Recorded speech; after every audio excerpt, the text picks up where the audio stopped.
lecture with Dario Rosa. Okay, good.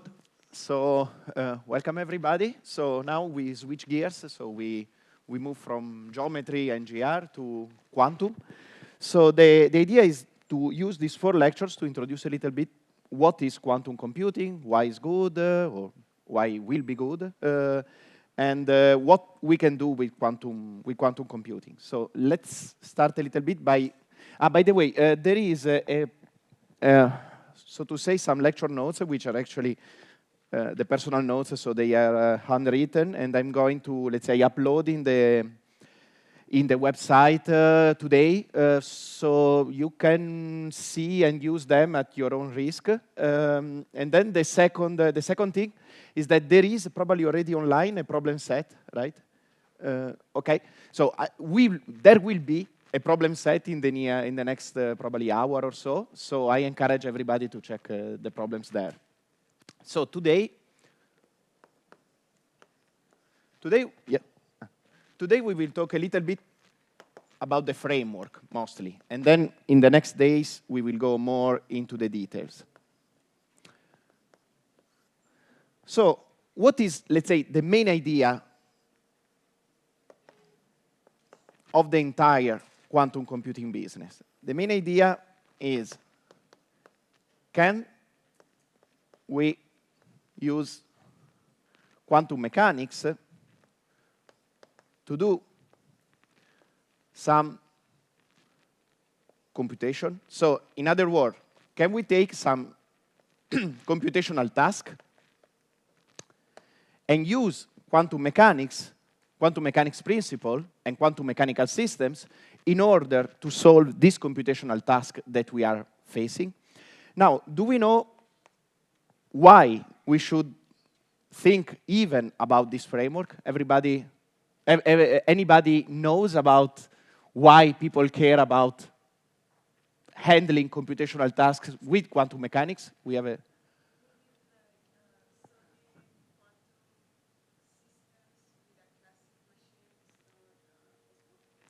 Yes, this is one good. One possibility is to say that quantum systems are very hard to simulate and, let's say, study with classical machine. But suppose that you have a problem that has nothing to do with quantum mechanics. Why you could think about using a quantum mechanical system rather than a classical computer? Do we have a...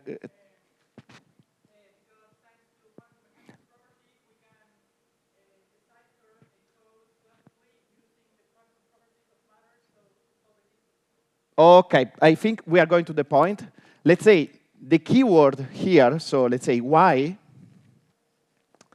The keyword here is the dream. If you want, here is really the holy grail. Exactly, is quantum advantage. So the idea is that perhaps some quantum mechanical principle will give us the possibility to solve some problems that with classical systems is impossible to be solved. What you mentioned was an example, but even more generally, we can think about problems that perhaps happens in our everyday life, and we could hope that a problem that is impossible in practice to be handled with classical systems can be managed with quantum mechanics. And notice, this is really the entire motivation behind the topic. I mean, dealing with quantum mechanics is a pain, so the only reason to care about quantum mechanics in computing is if there is a quantum advantage. If you come with an algorithm, with a quantum algorithm, that doesn't provide any advantage with respect to its classical counterpart, there is no reason to think about that algorithm. So, in this class, we will often talk about complexity in the classical case, complexity in the corresponding quantum case, and we will look for cases and for situations in which we will have an advantage in terms of time, in terms of queries, as we will see, compared to its classical counterpart. Now, if you want, let me just be brief. In practice, quantum advantage is not clear that can be achieved with current machine. You probably heard that Google and other companies are rushing in order to build quantum computers, and with current machine, it's not clear that it's possible to have a quantum advantage, but we will not talk about that. We will talk about, in theory, suppose that we have a quantum machine that works perfectly, and we will see that quantum advantages instances there are, and many. Now, let's say how. So let's say how we can get this quantum advantage. Well, the idea is, let's say, quite simple. We have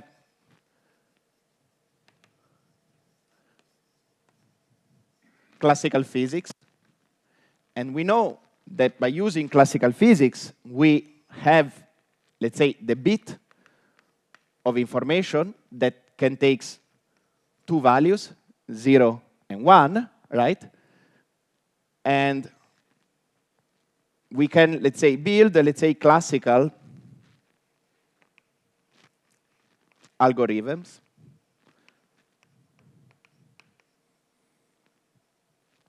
Now, if you want, go into quantum computing, means that essentially we replace classical physics with quantum physics. And this corresponds to, if you want, promoting the bit to the corresponding qubit,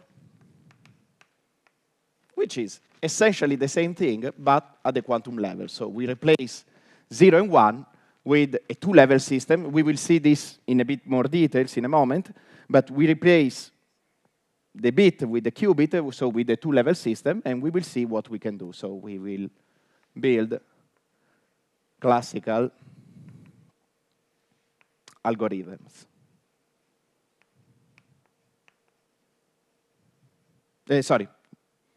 Quantum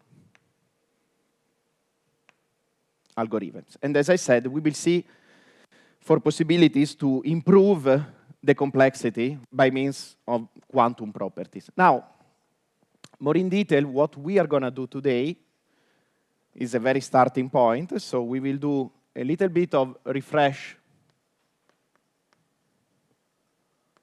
of quantum mechanics, very brief and very, let's say, tailored toward our purposes.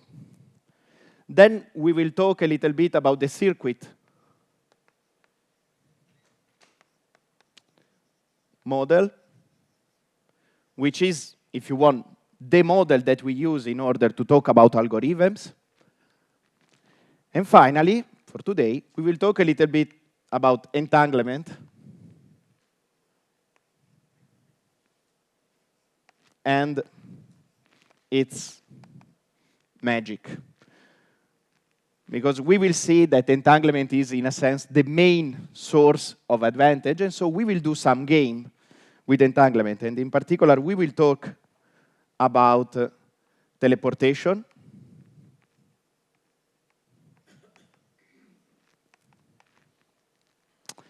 and instead, in the exercises, I encourage you to check some quantum games. There is a specific exercise about a quantum game. And the other is super dense coding. So these two examples are in the exercises. I encourage you to do, and then we can chat about the solution of the exercises. Okay, sorry. Okay, question about the plan? Good. Okay, so let's start with the refresh of quantum mechanics. So as I said, in classical information, we have the bit, and we want to replace with the qubit. So we know very well that in the case of the, let's say, classical, so we have, as I said, the bit, and the bit is essentially given by 0 and 1.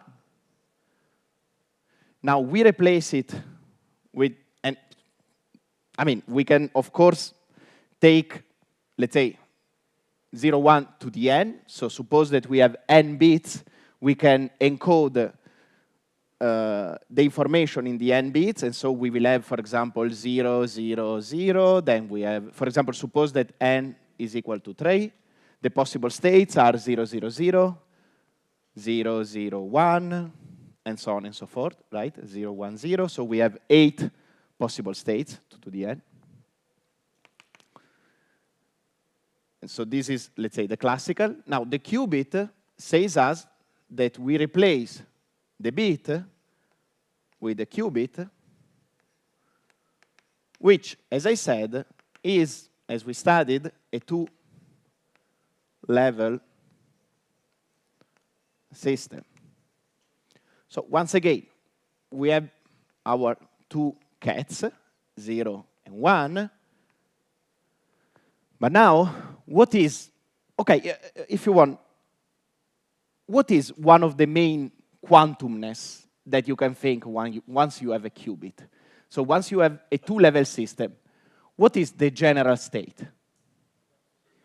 Exactly. So if you want, the real quantumness in the game is given by the superposition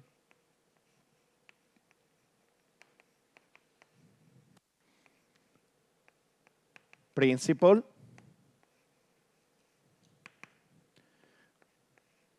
which tell us that given 0 and 1, a generic state, here, by the way, I don't know how much familiar you are, but here we will always talk about pure states. So mixtures and density matrices and so on are not going to enter in these lectures. So the generic state can be written according to the superposition principle as alpha 0 plus beta 1, where alpha and beta, where they live in C, right? So we have that alpha and beta belong to C, and they let's say, furthermore, they satisfy the constraint that alpha modulo square plus beta modulo square must be equal to 1. So essentially, we have 3 parameters, 3 real parameters to deal. So we see that there is a huge more, let's say, amount of possibilities, because here with just 1 bit, you can essentially describe 2 states, up and down. Here, you can define an entire, let's say, 3-dimensional set of possibilities, or maybe 2. I mean, indeed, what is the, do you know how you can represent the space of the states for a single qubit? Exactly. For example, for a single qubit, there is this nice representation called the block sphere, which tell us that the entire set of states here is actually a manifold, a 2-dimensional sphere, in which, let's say, here we have the state 1, here we have the state 0, and all the other points on the sphere, on the surface of the sphere, are extra states that are parameterized by alpha and beta. So we see that we have much more, let's say, freedom and much more possibilities, a much richer setup. Yeah, okay. Now, suppose that we want to deal with more qubits. So let's say 2, 3, 4 qubits. What we have to do, for example, we know that with a single qubit, we can, let's say, parameterize the operation acting on a single qubit via the Pauli matrices. Now, if we have 2 qubits, what is the mathematical operation that we have to do? So what is the space of the states of 2 qubits? Tensor products, exactly. So let's say that we call, let's say that this, let's say, define H1, let's say H1. So if we have 2 qubits, the full Hilbert space, H2, will be the tensor product of H1 tensor H1, and so on and so forth for more qubits. So in particular, for example, if I want to have a Pauli operator acting on the second qubit, my, let's say, for example, sigma x acting on the qubit 2 will be the identity matrix in 2 by 2, so the identity matrix acting on the first qubit, doing nothing, tensor, the sigma x acting on the second qubit. So,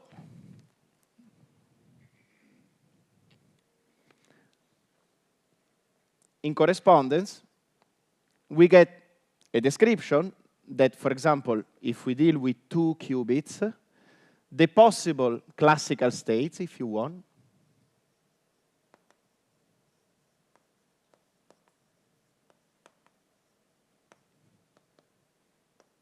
are all the 2 qubits ket with well-defined value for each component. So in particular, if we have 2 qubits, we have 8 classical states, 0, 0, 0, 1, 1, 0, sorry, 4, 1, 1, right? These are all the possible classical states, and classically, you can deal only with this. In that sense, I say that these are classical because they carry exactly the same information of a classical bit, of a classical pair of bits. But once again, at the quantum level, the generic state, psi, is given, let me use the same notation, alpha 0, 0, 0, plus alpha 1, 0, 1,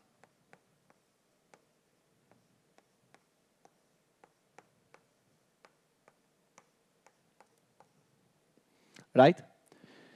And we have the property, the nice property, that 0, 0, 0, 1, 1, 0, and 1, 1 are orthonormal to each other. So in particular, they satisfy a relationship of the form ij KL equal to delta I K delta JL.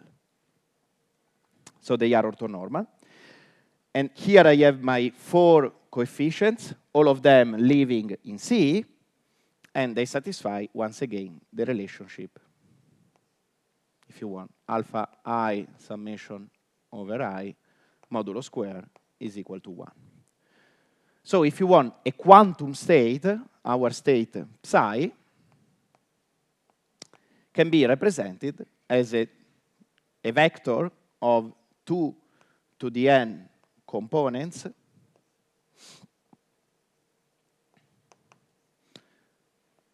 alpha 0, yes, up to, wait, yeah, here I did 0, 1, sorry, 2, 3, alpha n minus 1, and I'm doing, let's use, okay, I'm not ensure that I will be always consistent, but my hope is to be. So I use to call small n the number of qubits and large n the number of components. And the relation is that you have n components, which is equal to 2 to the n. So this is, and if you want this answer, this gives an extra idea of what you were saying. I mean, simulating a quantum system with a classical computer essentially requires to store all these coefficients. So we see that if we want to simulate 2 qubits, we need 4, if you want, entries, and the scaling is horrible because it's exponential. So this is why simulating a quantum system with a classical computer is typically horrible, because essentially we have to store 2 to the n components, for example, in our RAM.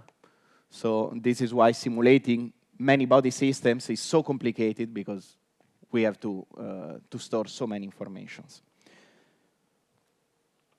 And yeah, so these are the classical states, and they are, yeah. Okay, questions about? Okay.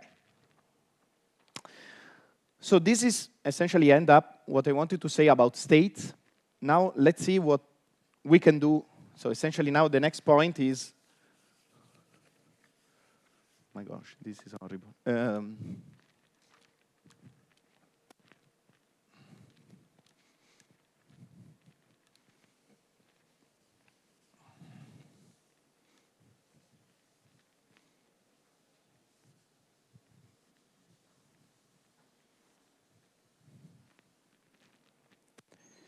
So once we have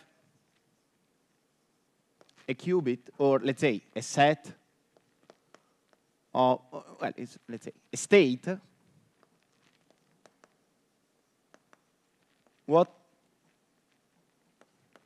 can we do with?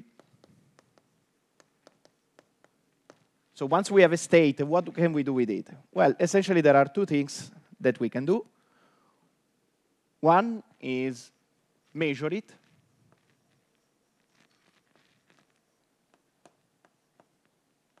And the second one is evolve it.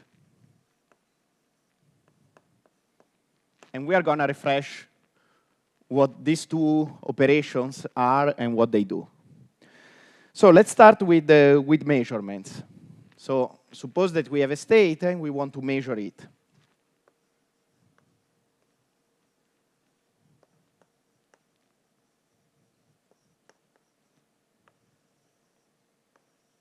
Now here, I anticipate, in principle, there is a lot more to say about measurements.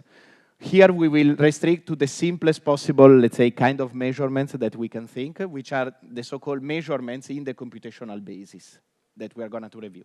Then there are many other, let's say, things that we can do in order to measure a state, but we are not going to discuss about them.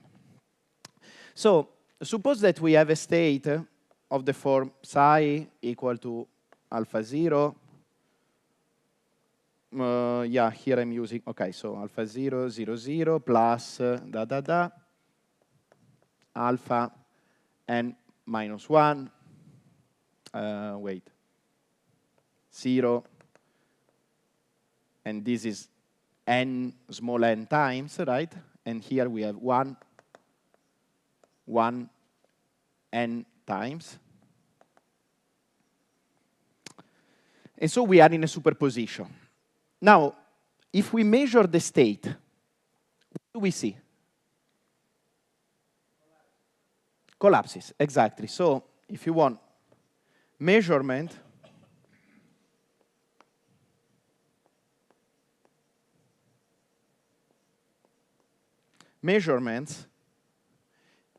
bring us to a classical state. So if you want,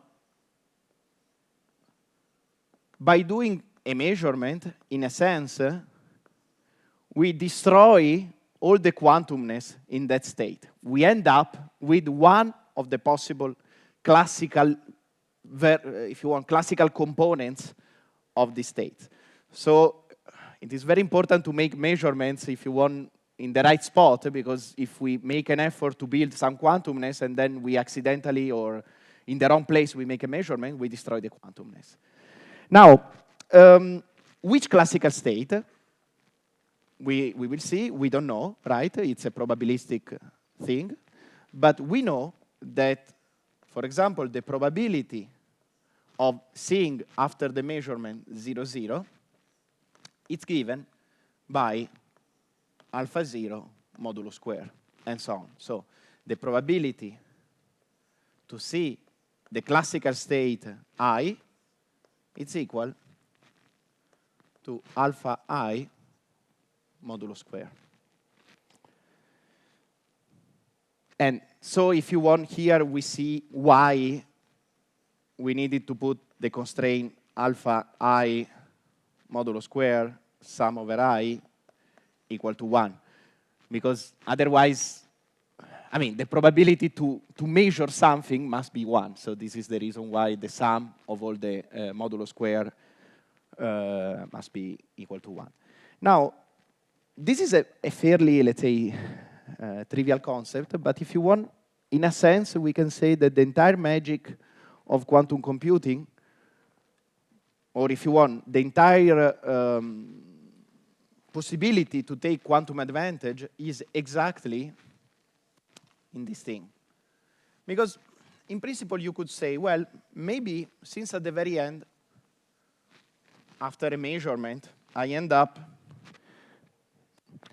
with a classical state with a certain probability. One could say, well, maybe I can get all the quantumness of the game by doing classical computing with a probabilistic twist, because I end up in a classical state. Which classical state is a probabilistic thing? So maybe I can do everything with a probabilistic classical computing. The answer is no, and you know where is the caveat for why the two things are not equivalent?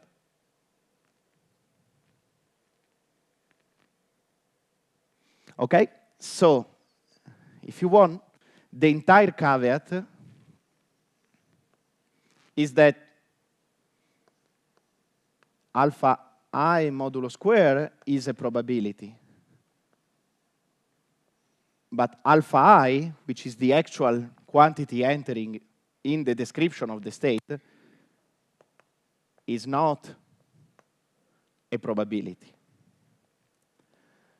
So compare, if you want, to a probabilistic classical computing, the presence of this difference give us the possibility to play with, for example, interference. Interference. So the possibility to add the alpha I with the sign, with the phase. This is the entire, if you want, difference between a probabilistic classical computation and the true quantum computation, that you can, let's say, erase contributions given different signs, or you can, let's say, add coherently different components. So if you want, in a sense, the entire difference lives in this simple fact that this is a probability, but this is not. Comments? Okay.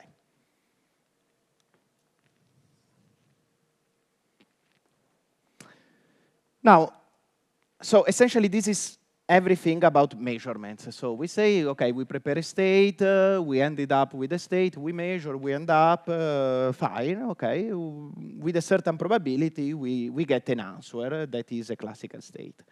And as we said, there is this crucial difference between one and the other. Now, let's go about evolution. So suppose, so essentially evolution means that another thing that we can do with the state, once we prepare it, is to start to make some operations over it in order to transform it in another state. So, yes. Okay, yeah, first of all, given Schrödinger equation, right? Everybody is familiar with Schrödinger equation, I guess, right? So, given Schrödinger equation, how evolution must be in quantum mechanics? We will arrive later. Okay, yes. What is the fundamental principle of waves? Eh? Okay. No, let's say no. I mean, another mathematical property of the Schrödinger equation is that we will arrive later, is linear, right? So quantum mechanics is linear. So the evolution must be linear. So suppose that we have a state, psi, which once again is described by alpha 0, 0, 0. well, I don't repeat, it's clear that here there are n slots, small n.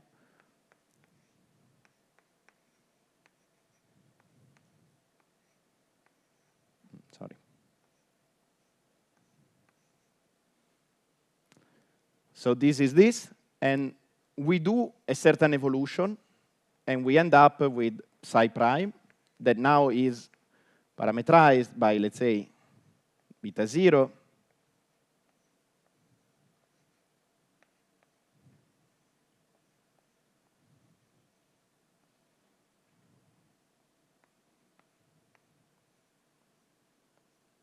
so the fact that quantum mechanics is linear is telling us that this evolution is controlled by what? What is the very first topic in simple mathematics that we learn when we do? Exactly, which means, let's be brutal, a matrix, right? So it's linear algebra. So here there is a matrix. So, so essentially evolution is just linear algebra. But with a small twist that you already mentioned, is that, let's say, this evolution must be physical.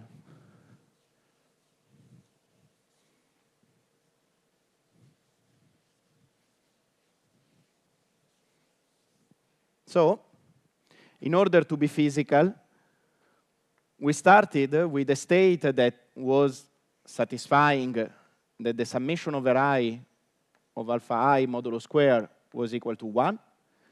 We have to go down to a state satisfying this, right? We need to, sorry, this is a real one, not a matrix. So we need to satisfy this constraint. And which set of linear transformations allows us to satisfy these constraints are unitary. Okay, so evolution is, let's say, controlled by matrices that satisfy the constraint U dagger U is equal to the identity. So the evolution is linear and unitary.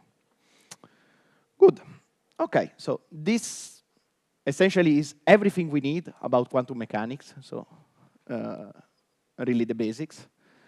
And now we start to set up, if you want, the framework that we need in order to do some algorithms.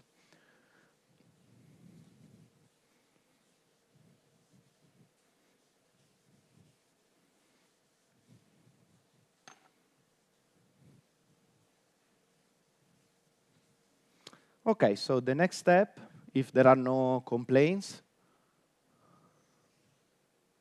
is about circuits.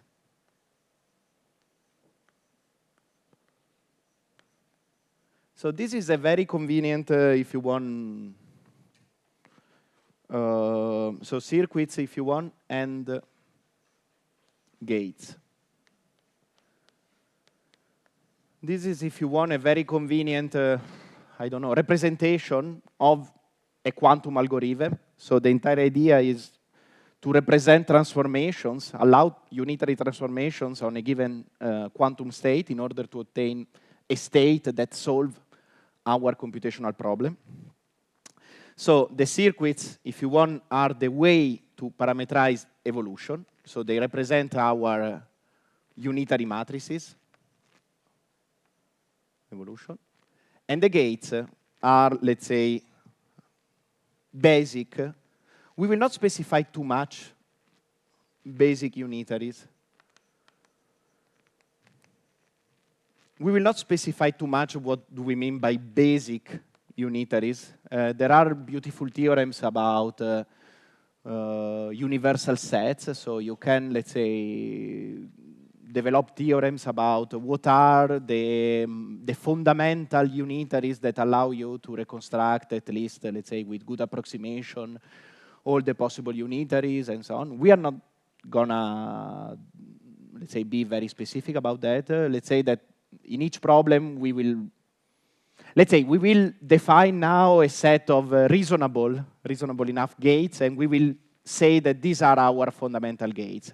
It will be a little bit redundant. In principle, less gates are sufficient in order to do everything with good probability, but we don't care too much about that. So the idea of any quantum algorithm is that we start with a state that is, let's say, the reference state. So let's say in order also to talk about complexity, so how difficult, how many operations we have to do in order to prepare a certain state, it's always good to start from a reference state is equal to, for every, let's say, algorithm. And this will be these are our n qubits. So our reference states will be always the state 0 to the power of n, which is this guy, right? Then we assume that time flows towards the right. So we start to let's say, to draw lines going to the right. And then we will have our gates, which are, let's say, unitary operations that we will apply to the various qubits in order to transform the qubits. And in general, we will have like 1 qubit gate, so let's say gates that act on a single qubit. And of course, in order to be linear and reversible, differently from, for example, we have in classical circuits, if you want, we have, for example, the AND gate that take 2 entrants and spit out 1 exit. In quantum mechanics, we cannot do it because it's reversible, so this is impossible. We cannot have this, but we can simulate this as we will do it. So our unitary can be like this, or we can have, for example, 2 qubits. So this is a unitary that intrinsically has to act on 2 qubits, require 2 qubits in order to do his action and give back other 2 qubits. Then we can have also, let's say, okay, here we put another U, and then we can have also 3 qubits gates, so gates that act on 3 qubits and give back again 3 qubits. And let's say no more than that. Let's say any other more than 3 qubits operation we will consider not as a basic operation, will be something that we will build. So this is, for example, an example of evolution. At the end, we end up with some, let's say, with some state, psi. And then once we are here, we perform a measurement.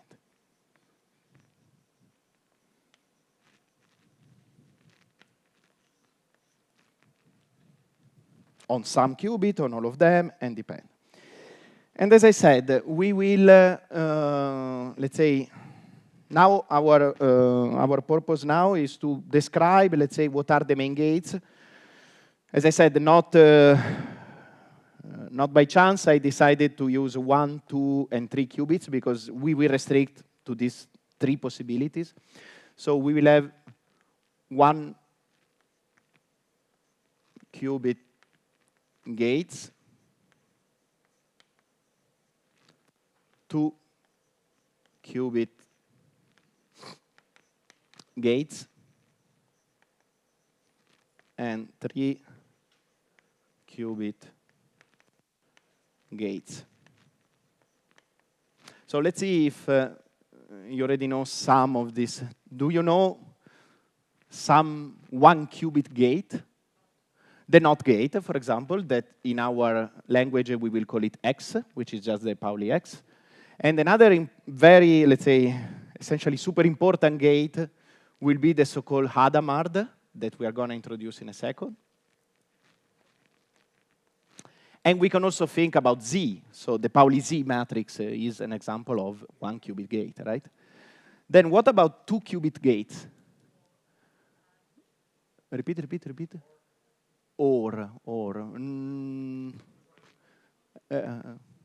Exactly, the control gates. Let's say all the control gates enter in this, well, not all, but let's say, for example, as you said, the C0 that we will introduce. And if you want, we can also mention the CZ, but let's say they are really equivalent. Once we have one, you can build the other and vice versa, so they are not so interesting. They are very interesting, but let's say just one of the 2 is sufficient. Do you know about the 3 qubits gate? The Toffoli gate, exactly. We will talk about it because This, by the way, is what I was saying. Is not let's say fundamental. You can build out of the others, but it's a very. I don't even recommend it as a homework because it's a nightmare. So I don't recommend to do it. Let's take it as given. Then there are implementations that require, I think, at least 5 or 6 C nodes. So that's why I don't recommend to go through. But okay, so these are, let's say, the set of gates. Okay, so let's play a little bit with them.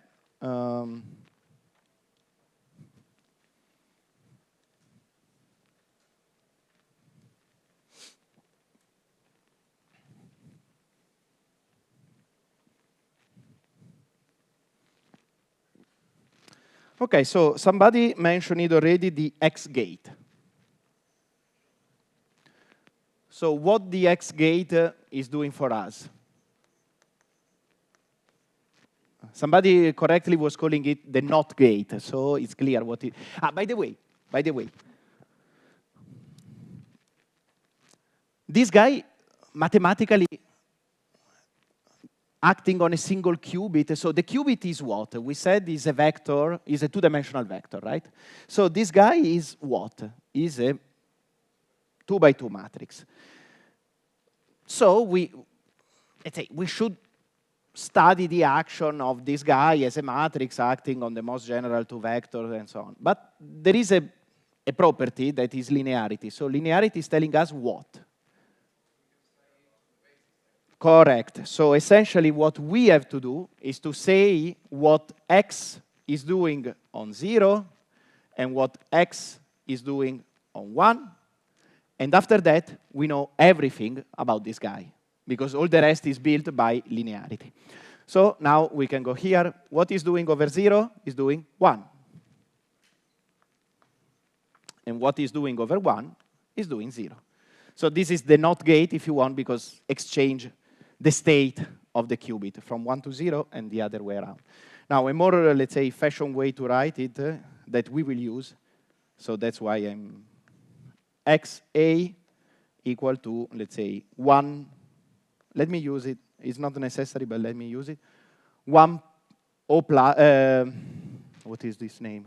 XOR, probably. Anyway, the sum mod 2 between this bit and this bit. So we know that if you want 1 plus 1 gives 2, mod 2, 0, and 1 plus 0 gives 1. So we will use often this notation.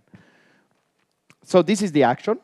Or if you want, let's say, you can also, I use this because I wanted to introduce this symbol because we will use, but you can also more modestly write this and you don't have to play any fancy machinery, right?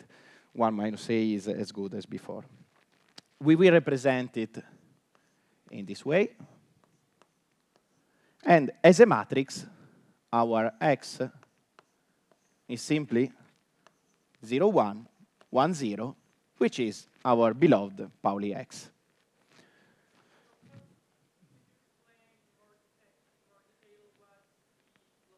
Yes. So if you want,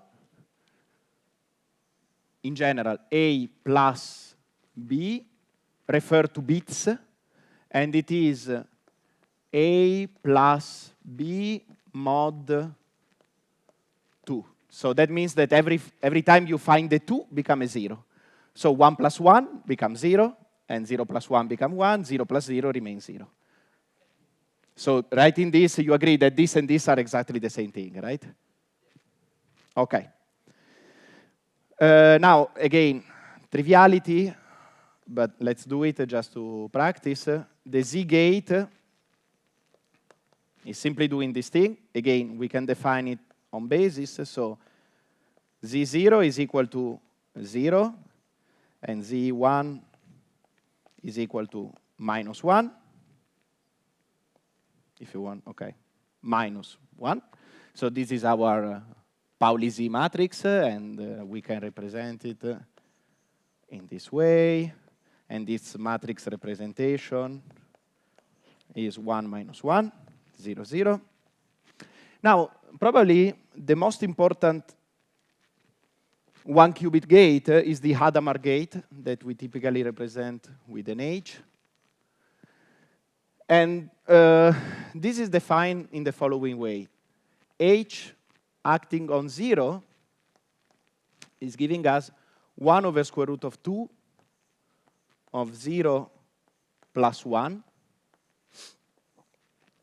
that we will usually often call the state plus without much fantasy, right? This is the eigenstate with eigenvalue plus 1 for what? For sigma x, okay? H1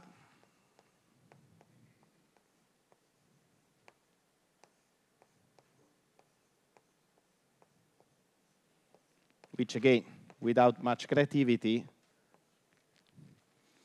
we will call it minus. Now, this is, okay, so, I mean, it's easy to work out its matrix. So once again, we will represent this guy like H. And its matrix representation, it's simply, let me avoid mistake, 1 over square root of 2. It's embarrassing to say simply and then make a mistake, right? So let me check. So this. Okay, so why this is arguably the most important one qubit gate that you can think of? Because it's essentially the first gate that creates out of a state some quantumness, start to create a superposition. So it's a fundamental ingredient of quantum computing because it's what creates superposition. By the way, here you see what I was saying about alpha I squared versus alpha I. A probabilistic mindset couldn't discriminate between these two.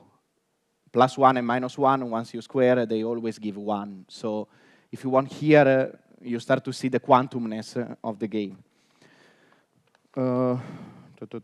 Yes, this is done. Okay, then we move to the, well, maybe I can stay here. Then we move to the 2-qubit.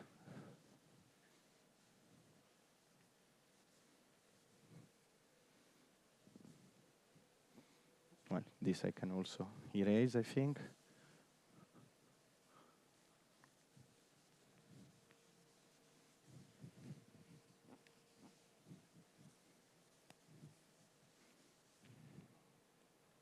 So 2 qubits. So 2 qubits, as I said, probably the most interesting representative is the so-called C0. So the C0 is a 2-qubit gate, and it will be represented in this way. So it will act on 2 qubits and is non-symmetric. So we have to, let's say, assign one, for a reason that will become clear in a moment, controlling qubit, and one, okay, this is can be improved, plus, or if you want, let's stick to the X, controlled, controlled qubit. Okay, and yeah, here. And its action is the following. So the C0 on any 2-qubit state, so of the form 0A, will give 0A, so nothing. And the C0 of 1A will give us 1 minus A.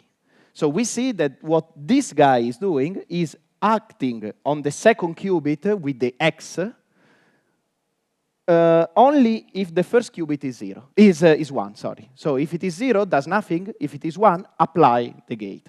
So this is super important because it's the gate that creates correlation.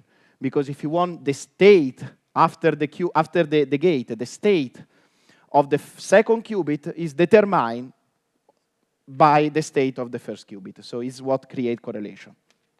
And as Okay, this is a 4x4 matrix, right? Because it's acting on 2 qubits, so it's acting on a Hilbert space of dimension 4. And as a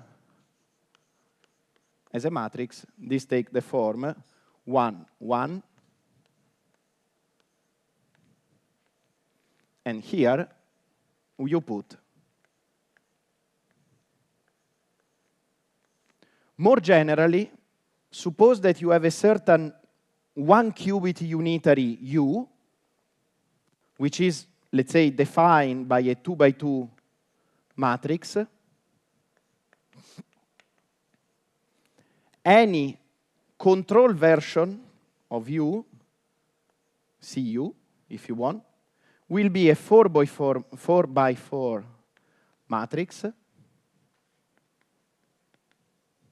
right? In which the idea is that U will act on the second qubit with U only when the first qubit will be in the state 1. Otherwise, it will not act. So its matrix representation in block form can be written as an identity 2x2, a 0 2x2, another 0 2x2, and then the unitary. So it's acting on the second qubit with the unitary U only if the first qubit is in state 1. Otherwise, does nothing. This is general. So you can, for example, as an exercise, very simple, you can write the matrix representation and the action of the CZ. This is a very simple exercise that you can do. How you can do the CZ. Now, finally, the 3-qubit gate is the Toffoli. We will go more on the Toffoli tomorrow or the day after, I forgot. Probably the day after. But the Toffoli gate do the following. Is called CC0 for good reasons, because it is a 3-qubit gate, so you have 1 qubit, 2 qubit, and then the third qubit. The third qubit is an X operation, and there are 2 controlling gates. So in particular, is acting on the third qubit with the NOT gate, so swapping the state, only if both of them are in the state 1. Otherwise, do nothing. And we will see tomorrow that this gate is essential to simulate classical functions. But we will see tomorrow. So that's why it's important if you want.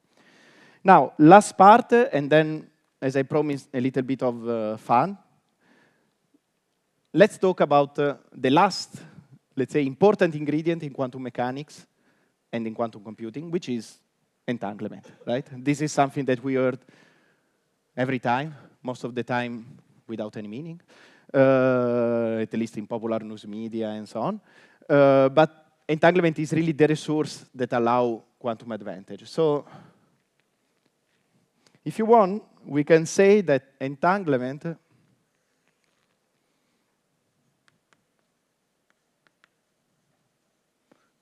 in a slogan, if you want,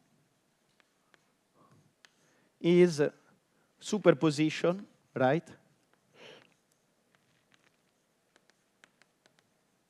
Plus multi-qubits.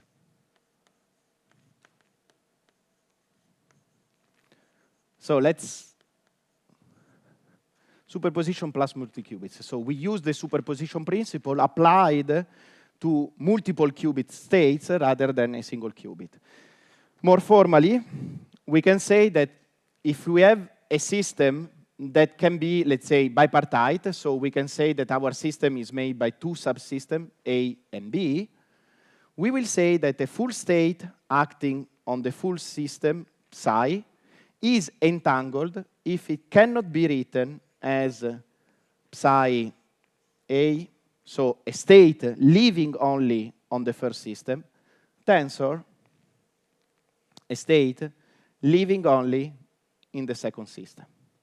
This is, if you cannot do this, this is entanglement.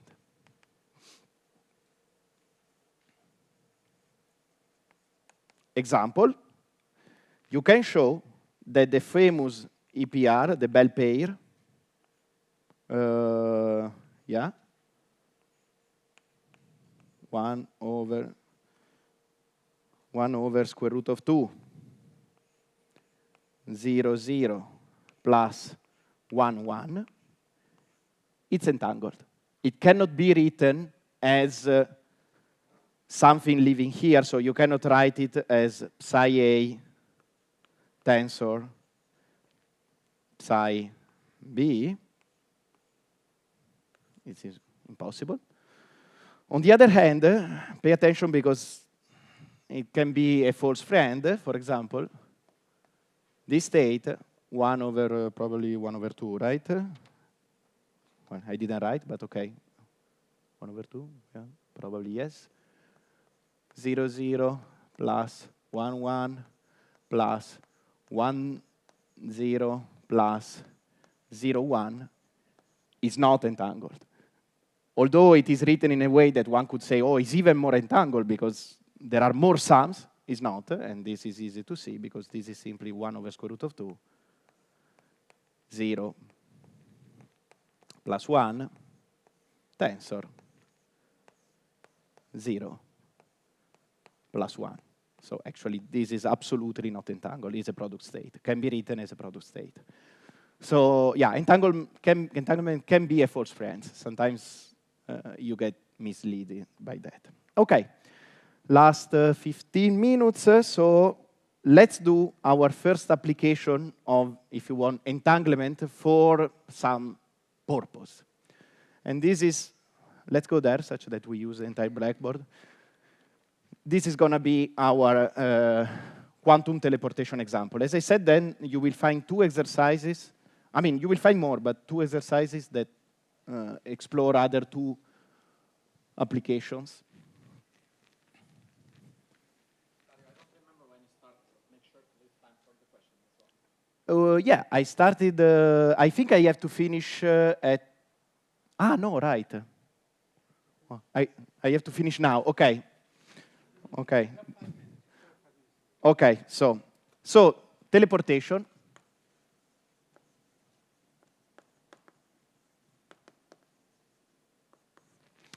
OK, so the idea is that we have 2 guys, A and B, and they can communicate classically.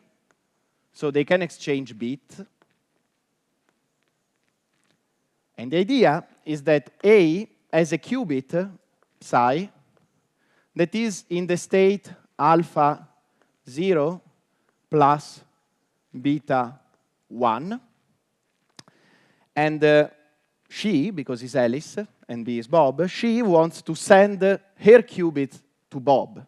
So for example, suppose that Bob is able to create 0 and 1. One could say, well, so she has to classically tell Bob alpha and beta. But suppose that, for example, alpha is 1 over square root of 2. This number is irrational, so you need an infinite number of bits in order to communicate a square root of 2. So classically, this is impossible to do. If you want to have infinite precision, this is a problem that is impossible to do. But now, let's see quantum mechanically what they can do. So suppose that on top of this, they also share an EPR pair. So they have a state that can be written like 1 over square root of 2, 0, 0, plus 1, 1. And this is, the first qubit is in Alice's hands, and the second qubit is in Bob's hands. Now, there is a way to communicate alpha and beta, or better, there is a way to allow Bob to reconstruct the thing. Let's see why. Let's see how. So the full state at the beginning, the total state, is psi t, let's say, psi t, which is psi tensor EPR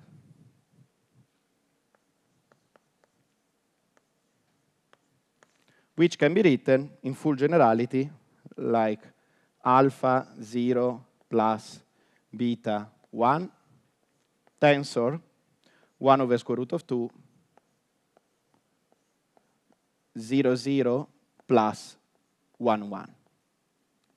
And if you want, Alice has the possibility to act here and here on the first, while Bob has only this. Right? This is the first qubit that they share, so Alice has this, and she has also this, while Bob has only this qubit. Now, it's a very simple exercise, and I encourage you to do it. We don't have time. I give you just the result. But let's say that Alice performs, so Alice performs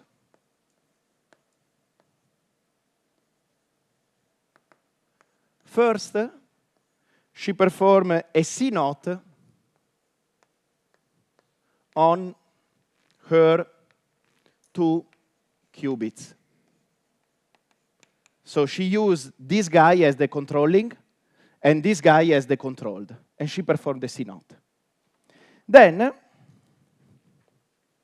she acted with an Hadamard H on the first qubit. Now, you can show, it's a very simple exercise, that after doing this operation, the final state that you get is 1 over 2, 0, 0, alpha 0 plus beta 1, plus 1 over 2, 0, 1, alpha 1 plus beta 0, plus 1 over 2, 1, 0, alpha 0 minus beta 1, plus 1 over 2, 1, 1, alpha 0 minus beta 1. And now we see already the magic. If you want, all the alpha and beta, in a sense, they are on Bob qubit. This is Bob qubit. These two are Alice qubits. So if you want, we found, through this operation, we found a representation in which the alpha and the beta are more naturally written in the hands of Bob rather than Alice. So what now Alice can do, so finally, Alice, she can 3, A, measures her 2 qubits. And what happened when she measured them? You end up in either this, either this, either this, or either this, right? So what she gets is either 0, 0, either 0, 1, either 1, 0, either 1, 1. They are just 2 bits of information. So what can she do is to measure and end up in one of the combinations, and then send, via the classical channel, send the result of the measurement, 2 bits. Once Bob receives the 2 measurements, he knows if we are here, here, here, or here. So he knows, and I leave this as an exercise, what kind of operation he has to do on his qubit in order to reconstruct this qubit. For example, if he receives 0, 0, he knows that he already has the right state, nothing to do. If he receives 0, 1, he knows that it's almost the right state. He has to apply a X gate in order to exchange 1 with 0 and 0 with 1, and he ends up with the right state. Similarly here, I leave it as an exercise. So this is a platform, if you want, that thanks to the entanglement that they share, allow them to, if you want, pass infinite number of bits of information just by 2 bits of information. Notice that in doing that, Alice destroyed her qubits. She ended up with the classical state. This is a much famous statement of the so-called no-cloning theorems. In quantum mechanics, you cannot clone a state. What she did is to destroy her state in favor of the other one. I stop here. I just emphasize which exercises I think are, I mean, of course you should do all of them. But I strongly encourage you to look at problem 9, super dense coding. And the other one is problem 10, a magic of entanglement, the CHSH game. Try to do, and then we can chat about the solution and so on.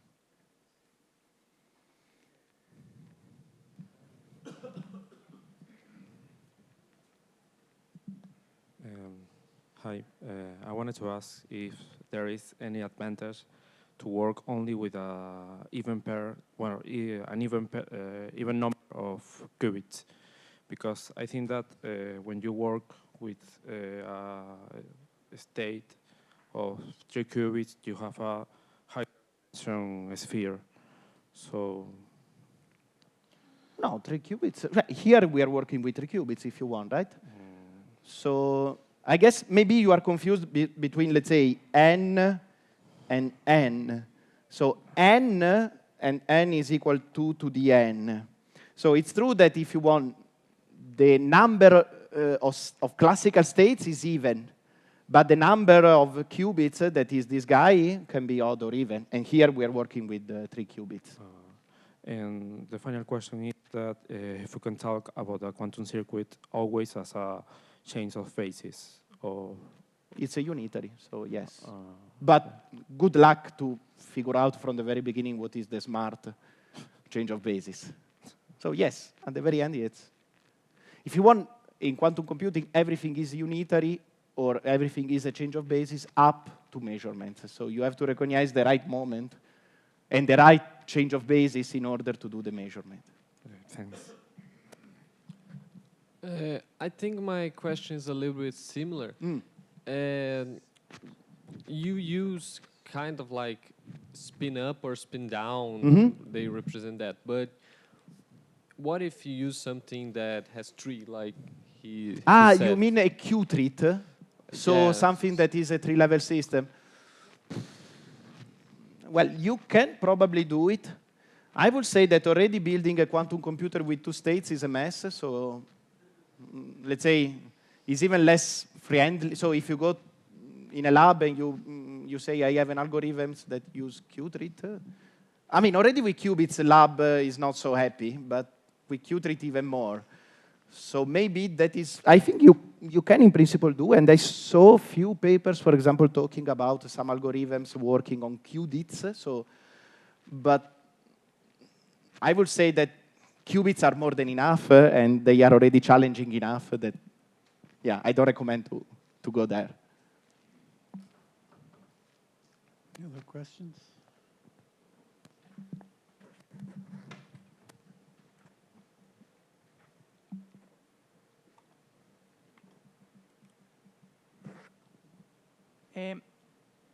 A quantum computer needs to follow the same principles as a Turing machine, or it can, bypass some of them? I'm not an expert at all on that, so I'm going to reply with a slogan. I heard yes. I heard that the circuit model is equivalent to the Turing computational model. But this is the best answer I can give. I'm not a computer science person. I'm a physicist, so I learn quantum computing from the physicist point of view. I was told initially the circuit model, and I immediately familiarized with that. I know that people claim that they are equivalent, so I guess so. But to be honest, I'm not an expert on that. Another question. As a quantum computer physicist, you need to program anything, or everything is just in a chalkboard? Good point. It depends. It depends. If you care about algorithms, I would say the coding part is really minimal. Your work is really like proof and theorems and proof. If you work in algorithms. If you work in quantum simulation, the one that your colleague was advocating, I would say that is more like numerics and so programming and so on. To be completely honest, I'm much more expert in quantum simulations rather than algorithms, but at the moment of giving lectures, I realized that it is much more pedagogical and also, I think, satisfactory at the level of undergraduate to talk about algorithms. So if you ask me in my personal life, I program all day. But yes, yeah.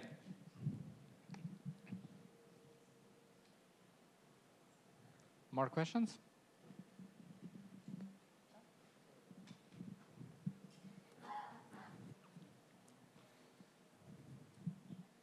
You talked about evolution in the sense of applying operators in these systems, in circuits and gates, but is there a play of time evolution when you consider the qubits? Yes, we are not going to do that, but of course, let's say, one way to build the unitary operations is via time evolution.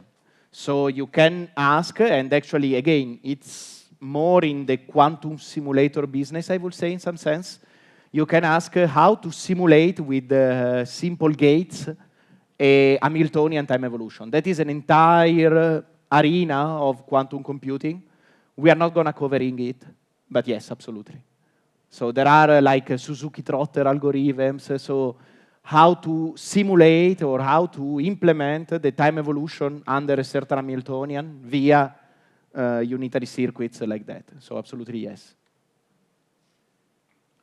I think that perhaps my question will be answered in the following lectures, but I just want to taste what do you do to stop the system from collapsing? Like, it seems like a fragile thing to... No, you will never see that in these lectures. I mean, here we will always assume that everything is working in the hyperuranium. So there is no collapse unless you want it by making a measurement, no decoherence, nothing like that. What you mentioned is, in a sense, the main reason why quantum computers are not in our labs right now. Because we will see that our algorithms that we will build here will be extremely messy. They will require many gates, many queries, many things. And if you try to implement that in a lab, it doesn't work. So what you say is extremely important at the practical level, and it is the reason why we don't have quantum computers, in some sense. But we are not going to do that.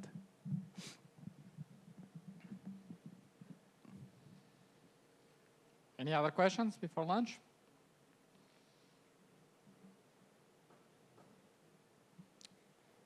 So we start again after lunch at 2. So let's thank Dario.